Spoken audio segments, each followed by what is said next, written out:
You know, in my time when I've been doing this YouTube channel, I've critiqued a few fighters. Critiqued Canelo for not fighting Dave Benavidez. Tyson Fury in particular the year 2023, when earlier that year he was blatantly pricing himself out and moving the goalposts against Alexander Usyk for that fight to happen, and then obviously trying to milk that WBC title by fighting Francis Ngannou rather than, well, if you can't fight Usyk, fight a contender. So I've critiqued fighters like that, and I've critiqued them for good reason. They're basically doing things that, in my opinion, are actually damaging not just themselves in a sense of potentially their legacy or how they're perceived by the public, but also damaging the sport by not giving the public the fight we necessarily want. A fighter, and I know Ade will tell you, I critique him quite a lot since we've been doing Ade and G-Man. Whenever his name comes up, I never tend to, well, I tend to give him praise, but I'll tend to give him a lot of criticism. And that man is Anthony Yarde. Now, one of the reasons why I've been very critical of Anthony Yarde over the years on this channel is not because I have any vendetta against Anthony Yarde or anything like that. I've been in his presence a few times. Like, we've been at press conferences together, but we've never had an actual high, interaction, anything like that. No. But one of the reasons why I've critiqued him a lot on the channel over the years is because with Anthony Yarde, I just see a natural talent there. A bit like a Fabio Wardley, right? Someone who, obviously Wardley was white collar. Anthony Yarde did have some amateur fights, but they were at a very, very low level. I mean, BoxRec actually have, I think, how many of them listed? They have one amateur fight listed, and he fought a guy, I've never heard of him before. Literally never heard of him before. But he only had about 10 amateur fights. So to turn pro after a very limited amount of amateur fights, only being trained in a couple of years, and he is 10 years a pro now, so he was 24 when he turned over. So to have that very little experience, and if you think about it like this, he turned pro in 2015 and 2019, 4 years later. For Joshua Buatsi was an Olympian. He won a bronze medal. I think he won a bronze medal anyway, and he's never challenged for a world title. Just to put that in context, okay? So Yarde, you could see there's potential there, there's talent there. But I felt that throughout the course of his career, when there was opportunities, I think, for maybe him to realize some of that potential, bad decision making, going from the Travis Reeves, I think the guy's name was. I have his box rec open here. I'm going to go through it very briefly now in a minute. But to go from that to a Sergei Kovalev, albeit a diminished Sergei Kovalev, it's still too big a jump. Frank Warren in particular is very much the traditional route, British, Commonwealth, European, get you ready. If you can get through that, you should be good to go for world level, and Eddie Hearn's done that with a couple of his fighters as well, Dalton Smith, etc. So that's a good way of doing it, but Yarde hasn't done it. He's been managed by Tunde Ajayi as well as trained. Now, in terms of managing him in terms of, making revenue, it's been a phenomenal success. Adidas sponsor, Yarde's a multi-millionaire at this stage. But even then, you argue that some of the decisions that have been made for Anthony Yarde, even from a managerial perspective, have been very baffling to say the least. Now, again, I see Yarde as a very, very talented fighter. But at the end of the day, he's now 34 years old, right? So he's not getting any younger. He's going in there against Dave Benavidez, his third crack at a world title. Albeit now that he's fought a Kovalev and he's fought an Artur Beterbiev, and he's acquitted himself very well in both those fights. In particular, the Beterbiev fight, considering what he did to Callum Smith.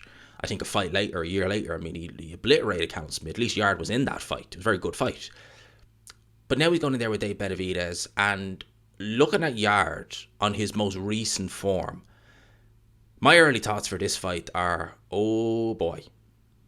That's really what I'm thinking going into this fight. There are my early thoughts are, oh boy. Because I really do think with Anthony Yarde, we could be seeing the best days could have already left. You look at his recent form, and let's be frank, people, it's not particularly good. He's going in there against Benavidez 2 weeks from today.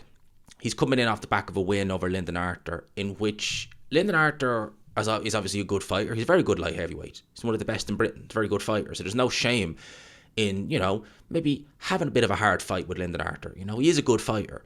But you got to remember that this was a trilogy fight. Anthony Yarde lost the first fight 5 years ago, and he absolutely annihilated Lyndon Arthur second time around. Annihilated him.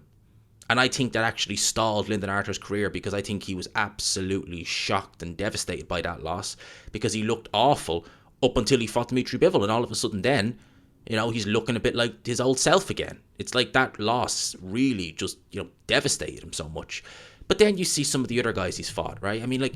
he fought Artur Beterbiev. This is just like, this resume here is just bizarre, right? So 2019 at the Royal Albert Hall, he fights Travis Rivas, then he fights Sergey Kovalev, then he fights a guy in Spain who was 4-48, fights Dex Spellman, loses to Lyndon Arthur, fights that Alex Tanner guy. I remember that fight. It was an absolute joke of a fight. That guy was abysmal. Gets that good win over Lyndon Arthur in the 4th round, and then he fights a guy in Telford who had a record of 14-1, and then he goes in with Artur Beterbiev, loses that fight. And I remember he fought that Jorge Silva guy. That was on the undercard of, what's his name, Joe Joyce versus Zhilei Zhang 2. I remember I was there at the press conference for that. He was meant to fight, I can't remember the guy's name now, but he was a light heavyweight kind of domestic level, but kind of fringe domestic level. Can't remember what his name was, but he fought a few guys. I'm sure someone will know who I'm talking about, but he was meant to fight him, and he didn't. And I think Lyndon Arthur fought that guy as well. So he fought this guy on a day's notice. Then he fights that Marko Nikolic guy who was 32-3. And then, all of a sudden, this is, by the way, this is where the managerial aspect comes into it then. This is when Frank Warren hits in with the Saudis, Turkey, Al-Sheikh, everything. And then they decide, all right, we're no longer with Frank Warren. We're going to see if we can go to Ben Shalom. Really? So Willie Hutchinson gets that payday against Craig Richardson, the 5v5. Willie Hutchinson gets that Joshua Boazzi fight at Wembley Stadium. And Anthony Yarde is in the copper box fighting Ralph Vilkans. Who was Ralph Vilkans? 17-1 going into this fight. And that scorecard Victor Loughlin returned, the 98-92 scorecard, was absolutely ridiculous. It was way closer than that. And in some people would argue that the knockdown was needed. People, do you want to know Ralph Vilkans' form? Right? He went in there a year ago with Anthony Yarde, and he gave Anthony Yarde a big scare, okay? Only 1 week ago, October the 30th, he fought in Canada, and guess what happened? He was stopped in 1 round by a guy called Mehmet Unel, 13-0, now 14-0. He is a Turkish-Canadian light heavyweight contender, 32 years old, and his resume has absolutely nobody on it. So it's not like this guy is making waves in the light heavyweight division. This guy took care of Ralph Vilkans in a round. Just to put it in context, right? Took care of Ralph Vilkans in 1 round. Anthony Yarde went life and death with the guy. Fights Lyndon Arthur again in the trilogy fight, having handily beaten him 2nd time around. And he makes life very, very difficult for him. I mean, he really had to force that fight in order to get the win and make it uncomfy for Lyndon Arthur, which is not what Anthony Yarde is particularly good at. You really saw in that fight. And a very, very close competitive fight. And he's going in there against Benavidez. And let's look at Benavidez' recent form. Benavidez is the younger man by 6 years. Win over Dave Morrell. That was a good fight. Vodsek, good fighter. Demetrius Andre, should never have been at that weight, but still, useful on his day, especially at 154 pounds. Caleb Plant did a good job on him. Beat up Dave Lemieux, really a middleweight again. Tyrone Davis, Ronald Ellis, Alexis Anguelo. That was actually a decent win, to be fair, but he was overweight. He was overweight for that fight. Anthony Durrell, remember that fight? Remember the Ron Gravel fights? Remember both them fights? The Porky Medina fight. That was only about a year after Porky Medina gave James DeGale absolute hell in their fight. So you can see the difference. And bear in mind, he's a much younger man than Anthony Yarde. Anthony Yarde will probably have the size advantage, maybe, on Dave Benavidez. But honest to God, I cannot see how Anthony Yarde wins this fight.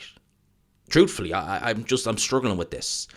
And these are my early thoughts. And my early thoughts are, how in God's name, on the form Anthony Yarde's been on, the way he's been looking as of late, is he going to win this fight? And I just asked that, and I think, and I've said it once and I'll say it again, the reason why it's frustrating for me looking at someone like an Anthony Yarde is that you can see the talent that he has. He has talent there, but he's stuck with Tunde. I mean, if you wanted to do, and this is something that you can actually say with Tyson Fury is a good thing, because Tyson Fury very much a thinking man. He's not stupid. When it was apparent that Ben Davison was maybe a little bit in over his head and inexperienced at the time training him, when John Fury wanted him out, Tyson was willing to say, right, you can stay in the team, but I'm bringing in Sugar Hill Stewart as the head trainer. Ben Davison, that was Ben Davison's options. He chose, no, I want to be head of the helm. Fair enough. So he left. Fair enough. There's no complaints there. That's not to say you couldn't do the same for Tunde. It's not like there's a line of fighters lining up to, train with Tunde Ajayi. There isn't. So why then would you not just turn around and say, right, look, you've brought me so far and thank you so much for that. And it's obviously a testament to Tunde's ability as a trainer to bring someone along like Anthony Yarde as far as he did. But like everything, you have a limit. And he hit his ceiling with Tunde, I want to say, really in 2020. I think the Lyndon Arter defeat, the first one, that should have been the sign that, because Lyndon Arter wasn't throwing his right hand. And I think the commentators, because it was behind closed doors, the commentators noticed that. And then that was relayed to Tunde in the corner. It's like, hang on a minute, you're relaying what the commentators are picking up on stuff that you, the trainer, are not picking up on. So I think that should have been, for me, the time to say, no, enough's enough. If you want to stay in the team as a manager and if you want to be kind of co-trainer, that's fine. But we need someone else. And I always thought someone like an Adam Boot, because I think Anthony Yarde, although I wouldn't normally recommend many fighters to go with Adam Boot, not because he's a bad trainer, but he teaches a certain style and you need to have certain dimensions and characteristics in your boxing style and athleticism to make that style work. I think certainly a younger Anthony Yarde could have done that. Don't know about now. But for me, I just think that the best has well and truly been wasted by Anthony Yarde. And him going into this fight against Dave Benavidez, I would be... he's always acquitted himself well at world level. He has, even in defeat. But I think that Benavidez is... See, here's the thing, right? Yarde was the young, hungry challenger going into both fights against Kovalev and against Beterbiev. Anthony Yarde's the older man. He's actually kind of seen as the veteran now at this stage, but without any of the veteran moves. And he's going to go in there. He's going to go in there against Dave Benavidez, who is craving a fight with Dimitri Bivol, and he wants to look good against Anthony Yarde, and I think he's going to beat the living crap out of Anthony Yarde in their respective fight. I really, truly do. What are your thoughts? Am I being too harsh on Anthony Yarde? Am I, or do you think I'm being fair?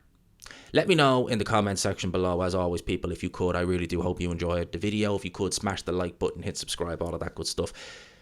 We'll leave it there. And people, until next time, have a great one.